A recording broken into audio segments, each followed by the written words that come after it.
We're here every day. Today is Sunday, so it's a little earlier. It's 7:30 in the morning here. And so what we do is we come together to what? To explore, to expand, to grow. So the question I'm going to start off by asking is a very simple question. Do you believe that you are enough? Do you believe that there is nothing missing in you? Do you believe that being unique, which you are, is all that matters? Or do you judge yourself and say, I'm not enough? And then the question becomes, what are you judging yourself against? Are you judging against yourself against the opinions of your parents, of your religion, of your politics, of your businesses, of society? Because the second you go into judgment, the first thing that's going to happen is, I am not enough. Because you're measuring yourself against something that is not you. And that's really the important thing. You're measuring yourself against something that is not you. You are unique. No one on the planet is like you. That means that right now, no matter what you do, you're enough. And can you be in gratitude for that? Can you literally look at yourself in the mirror and say, thank you for this magnificent body that I get to experience life through? Thank you for my personality, my ego that gives me perception to experience contrast. Can you say thank you for the sensations that are going through your body that let you know that you're feeling and that you're alive? Think about what would life be like if you didn't have any sensations. Life would absolutely have no meaning whatsoever. See, our senses allow us to experience. Without our senses, we can't experience. And yet we so want to turn them off because we only want to be one-sided. Well, guess what? If you're one-sided, you don't know what contrast is. And if you don't know what contrast is, you can't experience it. You can't experience joy without sadness. You can't experience health without sickness. You can't experience wealth without poverty. Life is a two-sided thing, at least in this dimension. In this third dimensional life that we're living right now in our physical bodies on planet Earth at this time, we are three-dimensional beings, and in that,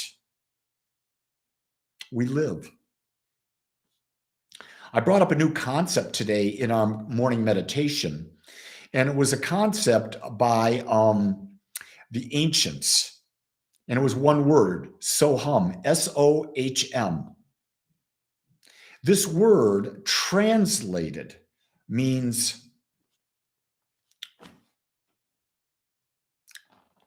awaken thyself. It means realize thyself. Can you imagine if you had no limitations around your mind? Could you realize what infinite potential would be like moving through you?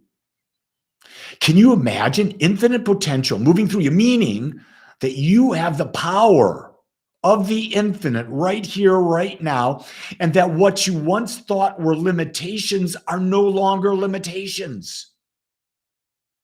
What if through your mind you could move objects? What if through your mind you could travel through multiple dimensions?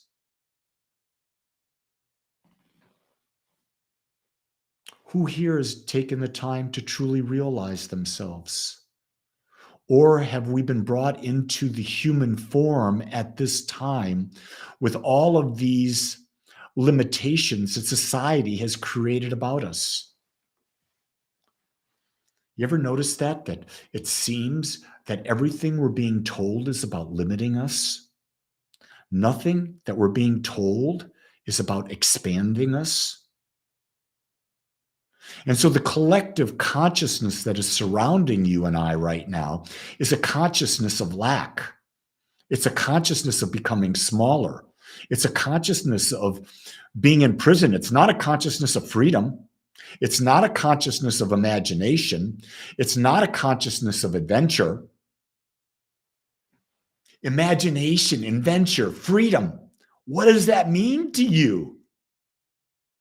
For me, it means life. It's the joy of life. Do you get that? That's why in a lot of the sacred texts, you can only come into the state of heaven, this mind state that is called heaven, through the mind of a child.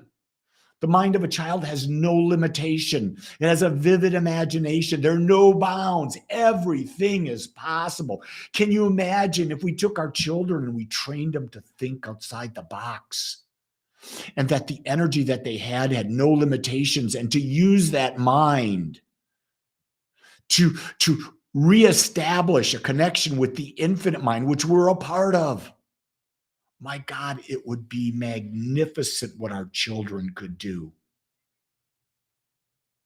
Right now, if we can't do that, the one thing we can do is we can be a light in the world. Because right now, the collective consciousness of humanity is not very bright.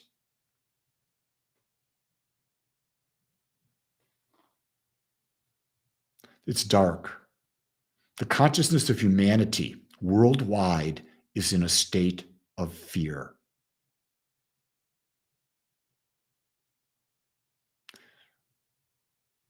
I choose not to be in that fear. And I invite you to join me on that journey so that maybe one by one we can inspire each other through our imagination, through our connection to source energy, infinite energy, that we can start shifting the collective consciousness of this race so that people can thrive. Fear binds us, and it is the most powerful influence upon us. I remember Tony Robbins said that most people pursue things, are inspired to do things because of fear of pain. It's not the pursuit of pleasure. 90% of the people of the planet are motivated by fear of pain. The key word there is pain. Let go of the pain. Go into the imagination and ask the question, what would it look like if I was living in my expansive vision of myself, my expansive nature? What could I do with my life? How could I change my life, be in life through my expanded vision of me? Because I'll tell you this, no one else is going to create an expanded vision of you but you. No one else is interested in your life but you. The second you can realize that, it really dumps personal responsibility on you. And when it does that, you reclaim your power. And when you reclaim your power, you just might shift your perspective and tap into the flow of infinite and use that infinite to start creating your life. That's the message I wanted to share with you today. So today, if you're going to just do some conscious breathing, just breathe in so, S-O, and on the exhale, hum, H-M. So, hum. Realize thyself. And realize that you are perfect just as you are. I see it and I know it for you because I'm looking at you through the eyes of acceptance, which are the eyes of love. Go create a great day, everyone. Aloha.